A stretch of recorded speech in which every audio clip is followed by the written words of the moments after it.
స్వాగతం. ఈరోజు ఈ వీడియోలో ప్రతి తల్లిదండ్రి ఖచ్చితంగా వారి పిల్లలకు నేర్పించాల్సినటువంటి రెండు చక్కని పద్యాలను గురించి తెలుసుకుందాం. ఎదుగుతున్నటువంటి పిల్లల్ని చూస్తే ప్రతి తల్లిదండ్రికి సంతోషం కలుగుతుంది. మరి ఆ విధంగా పిల్లలు వారు ఎదిగేటటువంటి క్రమంలో చిన్ని చిన్ని తప్పులు చేసినా కూడా మనకు సంతోషంగానే అనిపిస్తుంది. బుడి బుడి నడకలు కావచ్చు, ముద్దు ముద్దు మాటలు కావచ్చు, తల్లిదండ్రిని మైమరిపిస్తూ ఉంటాయి.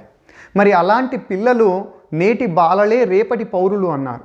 వారు పెరిగి పెద్దయిన తర్వాత కూడా వారు ఒప్పు చేస్తే సంతోషం కలుగుతుంది. వారు జీవితంలో ఉన్నత స్థితిలో ఉంటే మిక్కిలి ఆనందం కలుగుతుంది. అలాంటి పిల్లలే మంచి భవిష్యత్తు లేకుండా ఉన్నట్టయితే బాధగా ఉంటుంది. అయినా వారు చేసేటటువంటి తప్పులను మనం కప్పిపుచ్చేటటువంటి ప్రయత్నం చేస్తాం, ఎందుకంటే మనం కన్న పిల్లలు కాబట్టి. మరి అలాంటి పిల్లలు తప్పు చేసినా ఒప్పు చేసినా మన ఇంటి ఆవరణ వరకే చెల్లుతుంది. కానీ మన గడప దాటిన తర్వాత బయటికి వెళితే వారు సమాజంలోని ఒక వ్యక్తి. మరి అలాంటి సమాజంలోకి పిల్లలు అడుగుపెట్టినప్పుడు ఆ సమాజానికి ఉపయోగపడేటటువంటి పిల్లలుగా మనము మన పిల్లల్ని తయారు చేయాలి. అంటే సమాజానికి ఉపయోగపడేటటువంటి ఉత్తమ పౌరులుగా తీర్చిదిద్దాల్సినటువంటి బాధ్యత మనపైననే ఉంది.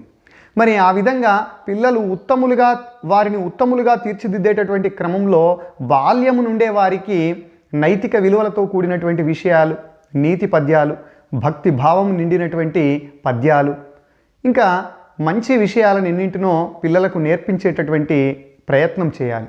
అది బాల్యంలో నేర్పించినటువంటి విషయాలు పిల్లలకు జీవితాంతం గుర్తుండిపోయేటటువంటి అవకాశం ఉంది. ఇదే క్రమంలో బద్దెన గారు చెప్తారు ఒక సందర్భంలో, పుత్రోత్సాహము తండ్రికి పుత్రుడు జన్మించినప్పుడే పుట్టదు, జనులా పుత్రుని కనుగొని పొగడగా పుత్రోత్సాహంబు నాడు పొందుర సుమతి అని. అంటే పిల్లలు జన్మించగానే కాదు, వారు పెరిగి పెద్దయిన తర్వాత సమాజం వారిని గుర్తించినప్పుడు ఒక తండ్రికి సంతోషం కలుగుతుంది, తల్లికి కూడా సంతోషం కలుగుతుంది. అంటే పిల్లలు పుట్టగానే కాదు, పుట్టినటువంటి పిల్లలు ప్రయోజకులయ్యి సమాజంలో ఒక ఉన్నతమైనటువంటి స్థానంలో ఉండి ఉత్తమ పౌరులుగా కీర్తించబడుతున్నప్పుడు పలానా ఆయన కొడుకు లేదా పలానా ఆమె బిడ్డ అని చెప్పినప్పుడు ఆ తల్లికి ఆ తండ్రికి కలిగేటటువంటి సంతోషము వెలకట్టలేనటువంటిది. మరి ఆ విధంగా ముందు మన పిల్లల్ని ఉత్తమ పౌరులుగా తీర్చిదిద్దాలనుకున్నప్పుడు తల్లిదండ్రి పట్ల ఖచ్చితంగా భక్తి భావము, గౌరవ అభిమానాలు ఉండేటట్లుగా మన పిల్లల్ని తీర్చిదిద్దుకునేటటువంటి బాధ్యత మనపైననే ఉంది. కాబట్టి ఖచ్చితంగా చిన్నపిల్లలకు నేర్పించాల్సినటువంటి ఈ రెండు పద్యాలు నేర్పిస్తారని ఆశిస్తున్నాను. మొదటి పద్యం చూద్దాం. ఈ పద్యము కరుణశ్రీ జంధ్యాల పాపయ్య శాస్త్రి గారు రాసిన తెలుగు బాల శతకం నుంచి తీసుకున్నటువంటి పద్యం. కష్టపెట్టబోకు కన్న తల్లి మనసు, నష్టపెట్టబోకు నాన్న పనులు, తల్లిదండ్రులన్న దైవ సన్నిభులురా, లలిత సుగుణ జాల తెలుగు బాల. పద్యమును మరొకసారి చూద్దాం.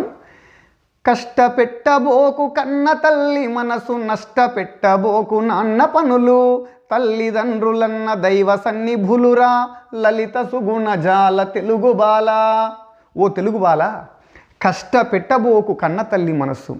నీ యొక్క కన్న తల్లి మనస్సును కష్టపెట్టేటటువంటి విధంగా నీ యొక్క ప్రవర్తన ఉండకూడదు.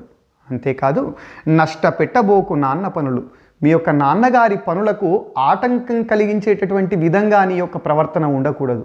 ఎందుకంటే తల్లిదండ్రులన్న దైవ సన్నిభులురా, తల్లి తండ్రి అంటే సాక్షాత్తు దైవంతో సమానమైనటువంటి వారు.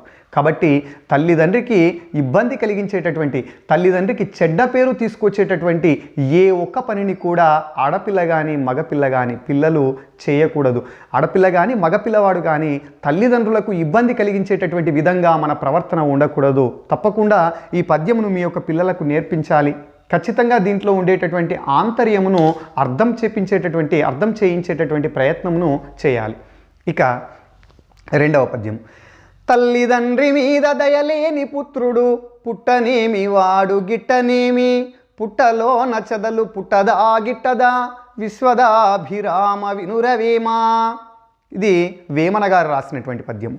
తల్లిదండ్రి మీద దయలేని పుత్రుడు, తల్లి తండ్రి ఆపదలో ఉన్నా కూడా పట్టించుకోలేనటువంటి కుమారుడు, పుట్టనేమి వాడు గిట్టనేమి, అట్లాంటి బిడ్డ వాడు పుడితే ఎంత చస్తే ఎంత. కాబట్టి తల్లిదండ్రిని ప్రేమగా చూసుకోలేనటువంటి పుత్రుడు, అది కుమార్తె అయినా కావచ్చు, కుమారుడైనా కానీ కొడుకైనా కానీ బిడ్డ అయినా కానీ తల్లిదండ్రిని ప్రేమగా చూసుకోలేనటువంటి పిల్లలు వారు పుట్టినా ఒకటే చచ్చినా ఒకటే. కాబట్టి పుట్టలోన చెదలు పుట్టదా గిట్టదా, పుట్టలోన చెదలు పుడుతుంది చస్తుంది, దానివల్ల ఎవ్వరికీ ఎలాంటి ప్రయోజనం లేదు. మరి ఆ విధంగా పుట్టలో చెదలు ఏ విధంగా పుడుతుందో గిడుతుందో, తల్లిదండ్రికి ఉపయోగం లేనటువంటి తల్లిదండ్రి యొక్క కష్టాన్ని గుర్తించలేనటువంటి తల్లిదండ్రులను ప్రేమగా చూసుకోలేనటువంటి పిల్లలు పుట్టినా ఒకటే పుట్టకపోయినా ఒకటే అంటున్నారు వేమన గారు. ఇవి ఈ పద్యాలు చక్కగా పిల్లలకు చిన్న వయసులోనే నేర్పిస్తే జీవితాంతం గుర్తుండేటటువంటి